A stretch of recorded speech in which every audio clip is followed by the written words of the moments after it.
নমস্কার, তনুর বাংলা ক্লাসিক স্টোরিতে আমি তনুশ্রী তোমাদের সবাইকে স্বাগত জানাই। আমার আজকের নিবেদন কথা সাহিত্যিক বিভূতিভূষণ বন্দ্যোপাধ্যায়ের একটি ছোট গল্প জনসভা। গল্পটা শোনার অনুরোধ রইল। যদি ভালো লাগে লাইক করে দিও এবং তোমাদের পরিচিত ও পরিজনদের সাথে শেয়ার করতে ভুলো না। তাহলে চলো শুরু করছি আমার আজকের নিবেদন জনসভা, লেখক বিভূতিভূষণ বন্দ্যোপাধ্যায়।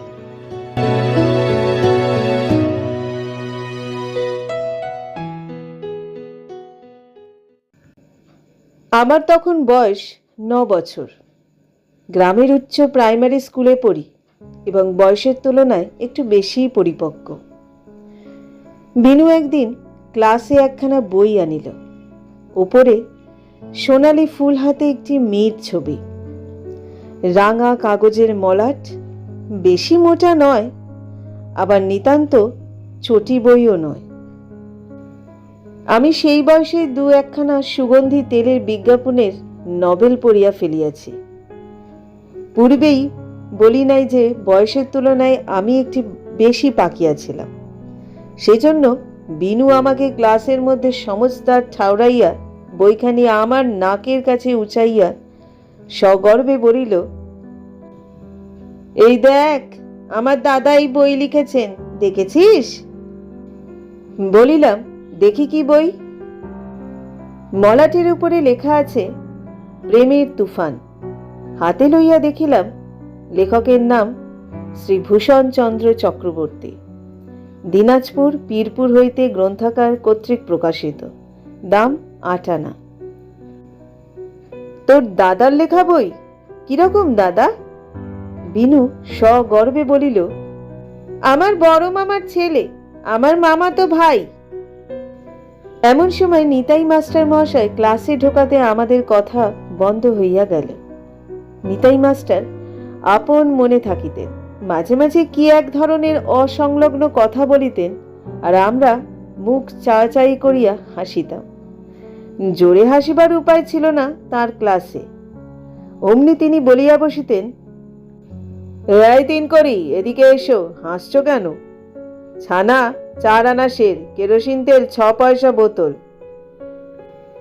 এইসব মারাত্মক ধরনের মজার কথা শুনিয়াও আমাদের গম্ভীর হইয়া বসিয়া থাকিতে হইবে। হাসিয়া ফেলিলেই মার খাইয়া মরিতে হইবে। বর্তমানে নিতাই মাস্টার ক্লাসে ঢুকিয়াই বলিলেন, ওখানে কি বই নিয়ে টানাটানি হচ্ছে সব? 3টের গাড়ি কাল এসেছিল 3টে 25 মিনিটের সময়, 25 মিনিট লেট। অমুক বিস্কুট পয়সায় 10 খানা। আমরা অতি কষ্টে হাসি চাপিয়া মেজের দিকে দৃষ্টি নিবন্ধ করিয়া বসিয়া রহিলাম। নিতাই মাস্টার বইখানা হাতে লইয়া বলিলেন, কার বই? বিনু সগর্বে বলিল, আমার বই স্যার, আমার দাদা লিখেছেন, আমাদের একখানা দিয়েছেন। নিতাই মাস্টার বইখানা নাড়িয়া চাড়িয়া দেখিয়া বলিলেন, থাক, একটু পরে দেখব। পরের দিন বইখানা ফেরত দিবার সময় মন্তব্য করিলেন, লেখে ভালো, বেশ বই, ছোকরা এর উপর উন্নতি করবে। বিনু বাধা দিয়া বলিল, ছোকরা নন স্যার, তিনি আপনাদের বয়সী হবেন। নিতাই মাস্টার ধমক দিয়া বলিলেন, বেশি কথা কইবে না, চুপ করে বসে থাকো। আমার কথার ওপর কথা। পুরনো তেঁতুলে অম্বলের ব্যথা সারে, আশ্বিন মাসে দুর্গা পুজো হয়। পুরনো তেঁতুলে অম্বলের ব্যথা সারুক আর নাই সারুক, নিতাই মাস্টারের সার্টিফিকেট শুনিয়া বিনুর দাদার বইখানা পড়িবার অত্যন্ত কৌতূহল হইল। বিনুর নিকট যথেষ্ট সাধ্য সাধনা করিয়া সেখানা আদায় করিলাম। বাড়িতে বাবা ও বর্দার চক্ষু এড়াইয়া বইখানাকে শেষ করিয়া বিনুর এই অদেখা দাদাটির প্রতি মনে মনে ভক্তিতে আপ্লুত হইয়া গেলাম। একটি মেয়েকে কি করিয়া দুষ্ট লোক ধরিয়া লইয়া গেল, নানা কষ্ট দিল, অবশেষে মেয়েটি কিভাবে জলে ডুবিয়া মরিল, তাহারই অতি মর্মন্তদ বিবরণ পড়িলে চোখে জল রাখা যায় না। কয়েক মাস কাটিয়া গিয়াছে। একদিন বিনু বলিল, জানিস পাঁচু, আমার সেই দাদা যিনি লেখক, তিনি এসেছেন কাল আমাদের বাড়ি। অত্যন্ত উত্তেজিত হইয়া উঠিলাম। কখন এসেছেন? এখনো আছেন? কাল রাতে ট্রেনে এসেছেন, 2-3 দিন আছেন। সত্যি? মাইরি বল। মাইরি, চল বরং, আয় আমাদের বাড়ি। আমার 9-10 বৎসর বয়সে ছাপার বই কিছু কিছু পড়িয়াছি বটে, কিন্তু যাহারা বই লেখে তাহারা কিরূপ জীব কখনো দেখি নাই। একজন জীবন্ত গ্রন্থকারকে স্বচক্ষে দেখিবার লোভ সংবরণ করিতে পারিলাম না। বিনুর সহিত তাহার বাড়ি গেলাম। বিনুদের ভেতর বাড়িতে একজন একহারাকে বসিয়া বিনুর মার সঙ্গে গল্প করিতেছিল। বিনু দূর হইতে দেখাইয়া বলিল, উনি। আমি কাছে যাইতে ভরসা পাইলাম না। সম্ভ্রমে আপ্লুত হইয়া দূর হইতে চাহিয়া চাহিয়া দেখিতে লাগিলাম। লোকটি একহারা, শ্যামবর্ণ, অল্প দাড়ি আছে। বয়সে নিতাই মাস্টারের চেয়ে বড় হইবে তো ছোট নয়। খুব গম্ভীর বলিয়াও মনে হইল। লোকটি সম্প্রতি কাশী হইতে আসিয়াছে। বিনুর মায়ের কাছে সবিস্তারে সেই ভ্রমণ কাহিনী বলিতেছিল। প্রত্যেক কথা আমি গিলিতে লাগিলাম ও হাত পা নাড়ার প্রতি ভঙ্গিটি কৌতূহলের সহিত লক্ষ্য করিতে লাগিলাম। লেখকরা তাহা হইলে এই রকম দেখিতে। সেই দিনই গ্রামে বেশ একটা সাড়া পড়িয়া গেল। বিনুর বাবা মুখুজ্জেদের চণ্ডী মণ্ডপে গল্প করিয়াছেন তাহার বড় শালার ছেলে বেড়াইতে আসিয়াছে, মস্ত একজন লেখক। তার লেখার খুব আদর, ফলে গ্রামের লোক দলে দলে দেখা করিতে চলিল। বিনুর মা মেয়ে মহলে রাষ্ট্র করিয়া দিলেন। প্রেমের তুফানের লেখক তাদের বাড়ি আসিয়াছেন। উক্ত বইখানি ইতিমধ্যে পুরুষেরা যত পড়ুক আর না পড়ুক, গ্রামের মেয়ে মহলে হাতে হাতে ঘুরিয়াছে খুব। অনেক মেয়ে পড়িয়া ফেলিয়াছে। বিনুর মা ভ্রাতুষ্পুত্র গর্ভে স্ফীত হইয়া নিজে যাচিয়াও অনেককে পড়াইয়াছে। সুতরাং মেয়ে মহলও ভাঙিয়া আসিল একজন জল জ্যান্ত লেখককে দেখিবার জন্য। বিনুদের বাড়ি দিন রাত লোকের ভিড়। একদল যায়, আরেক দল আসে। অজ পাড়াগা এমন একজন মানুষের, যার বই ছাপার অক্ষরে বাহির হইয়াছে দেখা পাওয়া আকাশের চাঁদ হাতে পাওয়ার মতোই দুর্লভ। কদিন কি খাতির এবং সম্মানটাই না দেখিলাম বিনুর দাদার। এর বাড়ি নিমন্ত্রণ, ওর বাড়ি নিমন্ত্রণ। বিনুর মা সগর্বে মেয়ে মহলে গল্প করেন, বাছা এসে কদিন বাড়ির ভাত মুখে দিলে, নিমন্ত্রণ খেতে খেতেই ওর প্রাণ অষ্টাগত হয়ে উঠেছে। ভাবিলাম সত্যি সার্থক জীবন বটে বিনুর দাদার, লেখক হওয়ার সম্মান আছে। ভূষণদার সহিত এইভাবে আমার প্রথম দেখা। অত অল্প বয়সে অবশ্য ভূষণ দাদার নিকটে ঘেঁষিবার পাত্তা পাই নাই, কিন্তু বছর 2 পরে তিনি যখন আবার আমাদের গ্রামে আসিলেন, তখন তাহার সহিত মিশিবার অধিকার পাইলাম। যদিও এমন কিছু ঘনিষ্ঠভাবে নয়, তিনি যে মাদৃশ বালকের সঙ্গে কথা কইলেন, ইহাতেই নিজেকে ধন্য মনে করিয়া বাড়ি গিয়া উত্তেজনায় রাত্রে ঘুমাইতে পারিলাম না। সে কথাও অতি সাধারণ ও সামান্য। দাঁড়াইয়া আছি দেখিয়া ভূষণ দাদা বলিয়াছিলেন, তোমার নাম কি হে? তুমি বুঝি বিনুর সঙ্গে পড়ো? শ্রদ্ধা ও সমজড়িত কণ্ঠে উত্তর করিলাম, আগে হ্যাঁ। কি নাম তোমার? শ্রী পাঁচকড়ি চট্টোপাধ্যায়। বেশ। কথা শেষ হইয়া গেল। দুরু দুরু বক্ষে বাড়ি ফিরিয়া আসিলাম। প্রথম দিনের পক্ষে এই ছিল যথেষ্ট। পরদিন আরো ভালো করিয়া আলাপ হইল। নদীর ধারে বিনু, আমি, আরো 2-1টি ছেলে তার সঙ্গে বেড়াইতে বাহির হইয়াছিলাম। ভূষণ দাদা বলিলেন, বলো তো বিনু, এ দম্ভলি বৃত্তাসুর শিরচ্ছিন্ন যাহে। দম্ভলি মানে কি? পারলে না? কে পারে? পূর্বেই বলিয়াছি আমি বয়সের তুলনায় পাকা ছিলাম। তাড়াতাড়ি উত্তর করিলাম, আমি জানি, বলবো? বর্জ্য।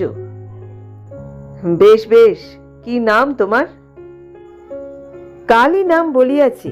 এই দিনজনের নাম তিনি মনে রাখিয়াছেন এ আশা করাও আমার মতো অর্বাচীন বালকের পক্ষে ধৃষ্টতা। সুতরাং আবার নাম বলিলাম। বেশ বাংলা জানো তো? বইটই পড়ো নাকি? এ সুযোগ ছাড়িলাম না, বলিলাম, আগে হ্যাঁ, আপনার বই সব পড়েছি। ইতিমধ্যে ভূষণদার আরো 2খানি উপন্যাস ও 1খানি কবিতার বই বাহির হইয়াছিল। বিনুদের বাড়ি সেগুলোও আসিয়াছিল। বিনুর নিকট হইতে আমি সবগুলি পড়িয়াছিলাম। ভূষণ দাদা বিস্ময়ের সুরে বলিলেন, বলো কি, সব বই পড়েছ? নাম করো তো। প্রেমের তুফান, বেনুর বিয়ে, কমল কুমারী আর দেওয়ালি। বাহ বাহ, এ যে বেশ দেখছি। কি নাম বললে? বিনীতভাবে পুনরায় নিজের নাম নিবেদন করিলাম। বেশ ছেলে, দেখ তো বিনু, তোর চেয়ে কত বেশি জানে। গর্বে আমার বুক ফুলিয়া উঠিল। একজন লেখক আমার প্রশংসা করিয়াছেন। তারপর ভূষণ দাদা নবীন সেন এবং হেমচন্দ্রের কবিতা আবৃত্তি করিয়া শুনাইলেন। সাহিত্য, কবিতা এবং তাহার নিজের রচনা সম্বন্ধে অনেক কথা বলিলেন। তার কতক বুঝিলাম, কতক বুঝিলাম না। 11 বছরের ছেলের পক্ষে সব বোঝা সম্ভব ছিল না। বছরের পর বছর কাটিয়া গেল। আমি হাই স্কুলে ভর্তি হইলাম। একদিন ভূষণ দাদা সম্বন্ধে আমি এক ভীষণ ধাক্কা খাইলাম আমাদের স্কুলের বাংলা মাস্টারের নিকট হইতে। কি উপলক্ষে মনে নাই, মাস্টার মশাই আমাদের ক্লাসের ছেলেদের জিজ্ঞাসা করিলেন, বাংলার দেশের আরো 2-1জন বড় লেখকের নাম করতে কে পারে? একজন বলিল নবীনচন্দ্র, একজন বলিল সুরেন ভট্টাচার্য, একজন বলিল রজনী সেন। আমি একটু বেশি জানিবার বাহবা লইবার জন্য বলিলাম ভূষণচন্দ্র চক্রবর্তী। মাস্টার মশাই বলিলেন, কে? ভূষণচন্দ্র চক্রবর্তী। আমি পড়েছি তার সব বই, আমার সঙ্গে আলাপ আছে। সে আবার কে? আমি মাস্টার মশাই অজ্ঞতা দেখিয়া অবাক হইলাম। কেন, ভূষণ চক্রবর্তী খুব বড় লেখক। প্রেমের তুফান, কমল কুমারী, দেওয়ালি, বেনুর বিয়ে, এইসব বইয়ের। মাস্টার মশাই হো হো করিয়া হাসিয়া উঠিলেন। ক্লাসের ছেলেদের বেশিরভাগই না বুঝিয়া সে হাসিতে যোগ দিল। উহাদের সম্মিলিত হাসির শব্দে ক্লাসরুম ফাটিয়া পড়িবার উপক্রম হইল। আমার কান গরম হইয়া উঠিল। রীতিমতো অপদস্থ বিবেচনা করিলাম নিজেকে। কেন, ভূষণ দাদা বড় লেখক নন? বারে। মাস্টারমশাই বলিলেন, তোমার গায়ের আত্মীয় বলে আর তোমার সঙ্গে আলাপ আছে বলেই তিনি বড় লেখক হবেন তার কি মানে আছে? কে তার নাম জানে? ওই রকম বলো না।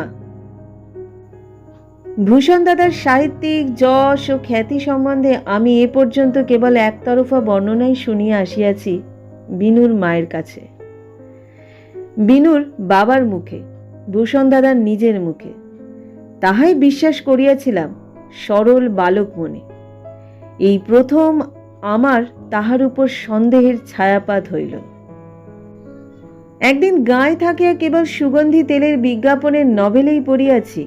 ক্রমে স্কুল লাইব্রেরি হইতে বঙ্কিমচন্দ্রের ও আরও অন্যান্য বড় লেখকের বই লইয়া পড়িতে আরম্ভ করিলাম। বয়স বাড়িবার সঙ্গে সঙ্গে ভালো মন্দ বুঝিবার ক্ষমতাও জন্মিল। ফলে বছর 4-5 স্কুলে পড়িবার পরে আমার উপরে ভূষণচন্দ্র চক্রবর্তীর প্রভাব যে অত্যন্ত ফিকে হইয়া দাঁড়াইবে, ইহা অত্যন্ত স্বাভাবিক ব্যাপার। আমি যেবার ম্যাট্রিক পাশ করিয়া কলেজে ভর্তি হইয়াছি, সেবার শ্রাবণ মাসে বিনুর ভগ্নীর বিবাহ উপলক্ষে ভূষণ দাদা আবার আমাদের গ্রামে আসিলেন। তখন আমার চোখে তিনি আর ছেলেবেলার সে বড় লেখক ভূষণচন্দ্র নন, বিনুর ভূষণ দাদা, সুতরাং আমারও ভূষণ দাদা। তখন বেশ সমানে সমানে কথাবার্তা বলিলাম। দাদারও আর সে মুরব্বিয়ানা চাল নেই, থাকিবার কথাও নয়। তিনিও সমানে সমানে মিশিলেন। একখানা বই দেখিলাম, বিবাহবাটির কুটুম্ব সাক্ষাৎদের হাতে হাতে ঘুরিতেছে। কবিতার বই, নাম প্রতিমা বিসর্জন।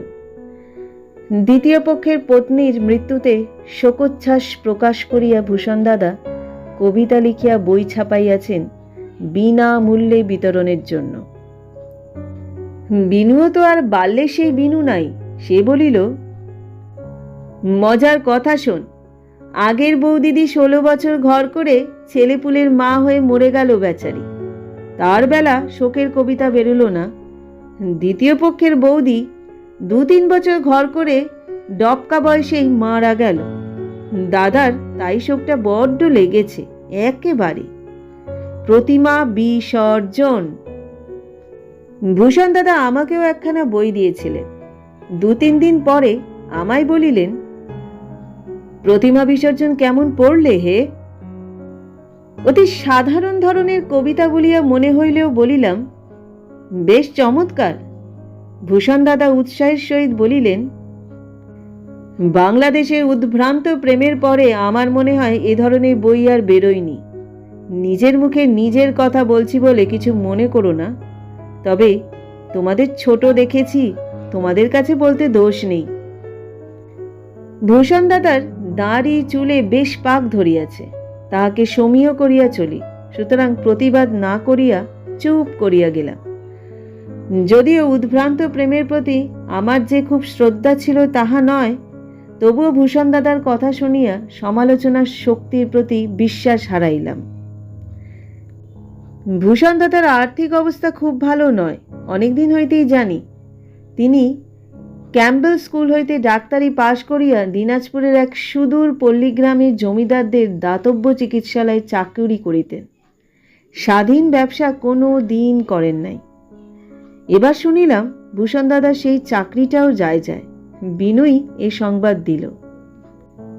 ভূষণ দাদা আসার পরদিন জিজ্ঞাসা করিলেন, ওহে, তোমরা তো কলকাতায় ছাত্র মহলে ঘোরো, 5টা কলেজের ছাত্রদের সঙ্গে দেখা হয়। ছাত্র মহলে আমার বই সম্বন্ধে কিছু মতামত শুনেছ? হঠাৎ বড় বিব্রত হইয়া পড়িলাম। আমতা আমতা সুরে বলিলাম, আগে হ্যাঁ, তা বেশ ভালোই। বিব্রত ভাবটা কাটিয়া গিয়া এবার আমার হাসি পাইল। কলকাতায় ছাত্রমহলে ভূষণ চক্রবর্তী নামই কেউ জানে না, তার বই পড়া আর সে সম্বন্ধে মতামত। ভূষণ দাদা উত্তেজিত স্বরে বলিলেন, কি কি কিরকম বলে? আমার কোন বইটার কথা শুনেছ? পাষাণপুরী না দেওয়ালি?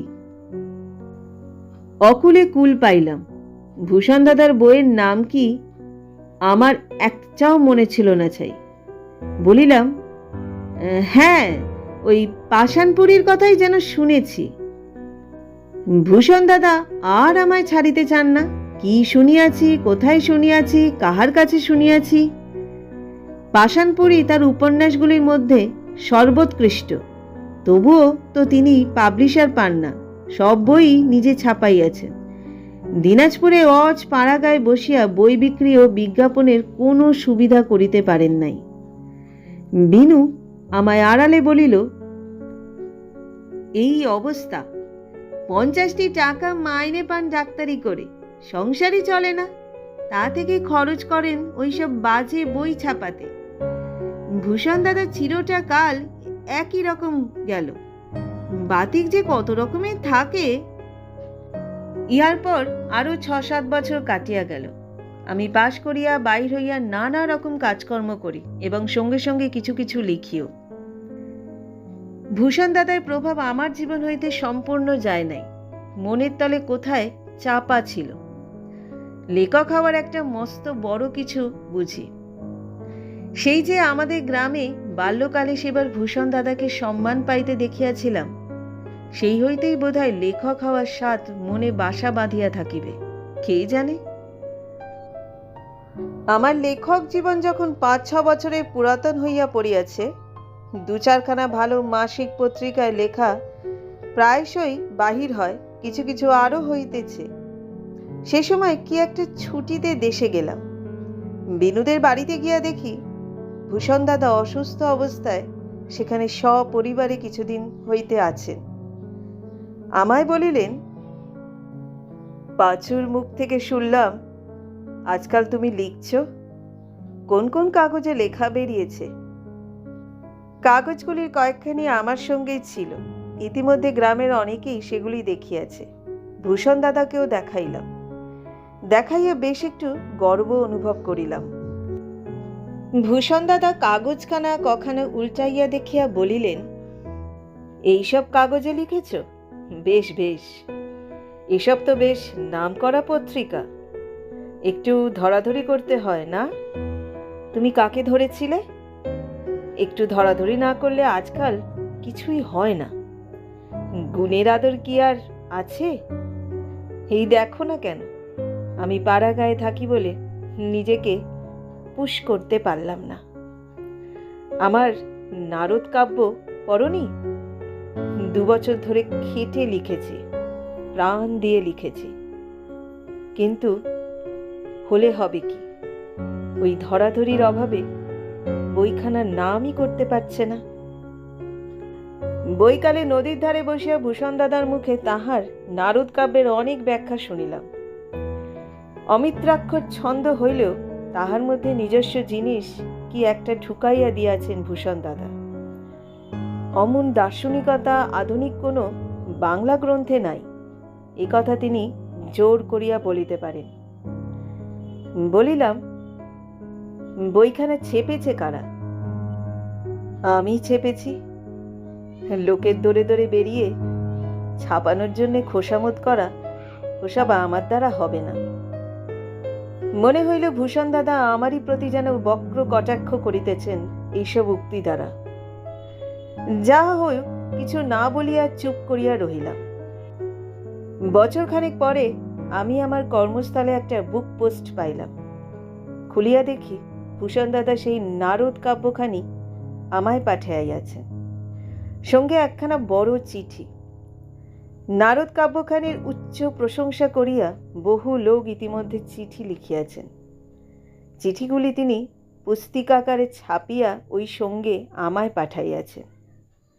আমি যেন কলিকাতার কোনো নামকরা কাগজে বইখানির ভালো ও বিস্তৃত সমালোচনা বাহির করিয়া দিই, এই ভূষণ দাদার অনুরোধ। ছাপানো প্রশংসাপত্রগুলি পড়িয়া আমার খুব ভক্তি হইল না। একজন মফস্বলের কোনো শহরের প্রধান ডাক্তার লিখিয়াছেন, কবি নবীনচন্দ্রের রৈবতক কাব্যের পরে আর একখানে উৎকৃষ্ট কাব্য আবার বাংলা সাহিত্যে বাহির হইল বহু কাল পরে। আরেকজন কোথাকার প্রধান উকিল লিখিতেছেন, খেয়ে বলে বাংলা ভাষার দুর্দিন, বাংলার সাহিত্যের দুর্দিন, যে দেশে আজও নারদ কাব্যের মতো কাব্য রচিত হয়ে থাকে সে দেশে, ইত্যাদি ইত্যাদি। মন দিয়া নারদ কাব্য পড়িলাম। নবীনচন্দ্রের রৈবতকের ব্যর্থ অনুকরণ, লম্বা লম্বা বক্তৃতা, মাঝে মাঝে ভূমা, প্রপঞ্চ, খর, অক্ষর, শাশ্বত, অব্যয় প্রভৃতি শব্দের ভীষণ ভিড়। ইহাকে নারদ কাব্য না বলিয়া গীতা বা শ্রীমদ্ ভগবতের পদ্যে ব্যাখ্যা বলিলেও চলিত। আমি চিঠির উত্তরে লিখিলাম, নারদ বেশ লাগিয়াছে, তবে কলিকাতার কোনো নামকরা মাসিক পত্রিকায় ইহার বিস্তৃত সমালোচনা বাহির করা আমার সাধ্যায়ত্ত নয়। সে চিঠির উত্তরে ভূষণ দাদা আমায় আরও 2-3খানি পত্র লিখিলেন।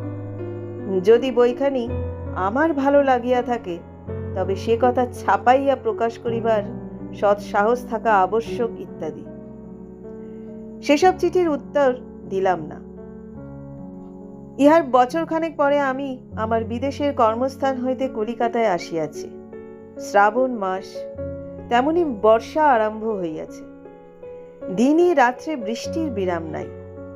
এবেলা একটু ধরিয়াছে বলিয়াই বাহির হইয়াছি। গোলদিঘির কাছাকাছি আসিয়া একখানা হ্যান্ডবিল হাতে পড়িল। হ্যান্ডবিলখানা ফেলিয়া দেওয়ার পূর্বে অন্যমনস্কভাবে সেখানার উপর একটু চোখ বুলাইয়া লইতে গিয়া দস্তুর মতো বিস্মিত ও উত্তেজিত হইয়া উঠিলাম।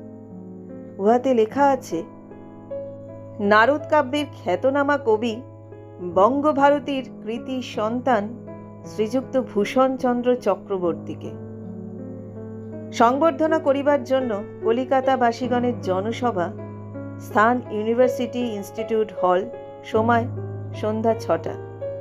সভাপতিত্ব করিবেন একজন খ্যাতনামা নামজাদা প্রবীণ সাহিত্যিক। ব্যাপার কি, চক্ষুকে যেন বিশ্বাস করিতে পারিলাম না। ভূষণ দাদাকে সংবর্ধনা করিবার জন্য কলিকাতাবাসীগণ জনসভা আহ্বান করিয়াছেন ইউনিভার্সিটি ইনস্টিটিউট হলে, অত বড় নামজাদা সাহিত্যিকের সভাপতিত্বে। কই, নারদ কাব্যে এতাদৃশ জনপ্রিয়তা তো পূর্বে মোটেই শুনি নাই। যাহা হইউক, হইলে খুব ভালো কথা, কিন্তু কলিকাতাবাসীগণ কি খেপিয়া গেল হঠাৎ? হ্যান্ডবিলের তারিখ লক্ষ্য করিয়া দেখিলাম সেই দিনই সন্ধ্যাবেলা সভা। 6:30টার বেশি দেরি নাই। যদি লোকের খুব ভিড় হয়, 6:45টায় ইনস্টিটিউটে গিয়া ঢুকিলাম। তখনও কেউ আসে নাই, অত বড় হল এক্কেবারে খালি। একপাশে গিয়া বসিলাম। 6টা বাজিল, জনপ্রাণীরও দেখা নাই। এই সময় আবার জোরে বৃষ্টি নামিল। 6:15, কেহই নাই। 6:30 2-1 মিনিট পূর্বে দেখি ভূষণ দাদা অত্যন্ত উত্তেজিতভাবে একতারা কাগজ বগলে হলে প্রবেশ করিতেছেন। পিছনে 4-5টি ভদ্রলোক, তাহাদের কাউকেও চিনি না। তখন সবার সাফল্য সম্বন্ধে আমার ঘোর সন্দেহ উপস্থিত হইয়াছে। এই অবস্থায় ভূষণ দাদার সহিত দেখা করিলে তিনি অপ্রতিভ হইতে পারেন। সুতরাং হলের বাহিরে গা ঢাকা দিয়া রইলাম। 6:45, জনপ্রাণী না, সভাপতিও অনুপস্থিত। 7টা তথৈবচ। এমন জনশূন্য জনসভা যদিও বা কখনো দেখিয়াছি। ভূষণ দাদার অবস্থা দেখিয়া বড় কষ্ট হইল। তিনি ও তাহার সঙ্গের ভদ্রলোক কয়েকজন কেবল ঘর বাহির করিতেছেন, নিজেদের মধ্যে উত্তেজিতভাবে কি পরামর্শ করিতেছেন।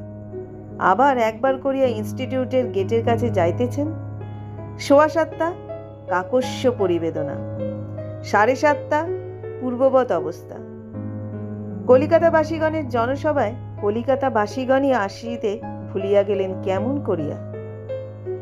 7:45টার সময় ভূষণ দাদা সঙ্গীদের লইয়া বাহির হইয়া গেলেন। অল্পক্ষণ পরে আমিও হল পরিত্যাগ করিলাম। পরদিন বিনুর মেলামেশায় তারিণীবাবুর সঙ্গে দেখা। তিনি আমাকে চেনেন খুব ভালোই। বিনুর সঙ্গে কতবার সিমলা স্ট্রিটে তার বাড়িতে গিয়াছি।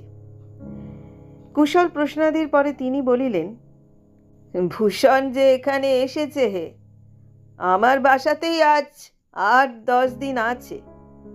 কি একখানা বই নিয়ে খুব ঘোরাঘুরি করছে। ওর মাথা আর মুন্ডু। এদিকে এই অবস্থা।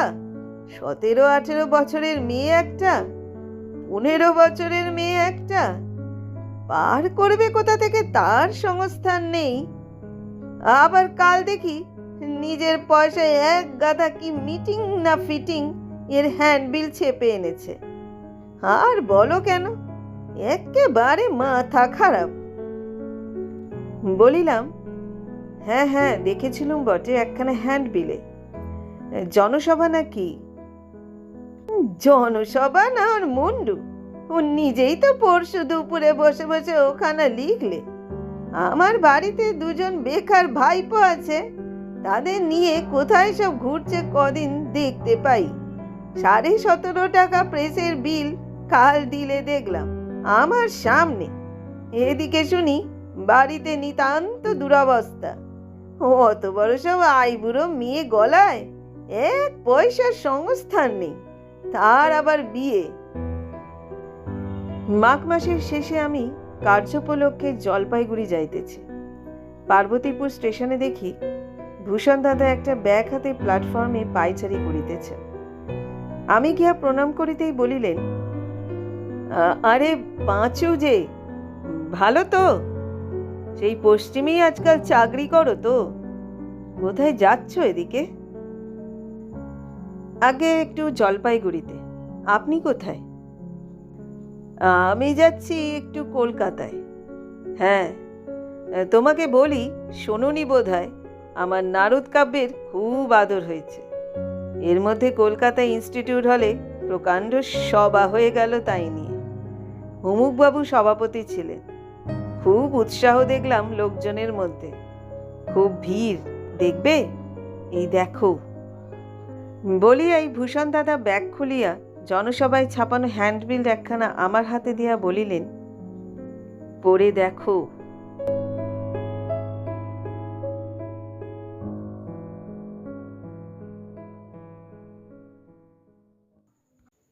এতক্ষণ তোমরা শুনলে বিভূতিভূষণ বন্দ্যোপাধ্যায়ের একটি ছোট গল্প, জনসভা। গল্পটা তোমাদের কেমন লাগলো অবশ্যই তোমরা কমেন্ট করে জানিও। তোমাদের কমেন্টের প্রতীক্ষায় থাকবো। আমাদের গল্পগুলি যদি তোমাদের ভালো লেগে থাকে, যদি যোগ্য মনে হয়, তাহলে যারা এখনো পর্যন্ত আমাদের চ্যানেলটা সাবস্ক্রাইব করোনি তারা চ্যানেলটিকে সাবস্ক্রাইব করে নিও এবং পাশে থাকা বেল আইকনটি ক্লিক করে রেখো। আজকের মতো বিদায় নিচ্ছি। খুব শিগগিরই ফিরবো অন্য আরেকটা গল্প নিয়ে। সবাই ভালো থেকো, সুস্থ থেকো এবং অবশ্যই সাবধানে থেকো।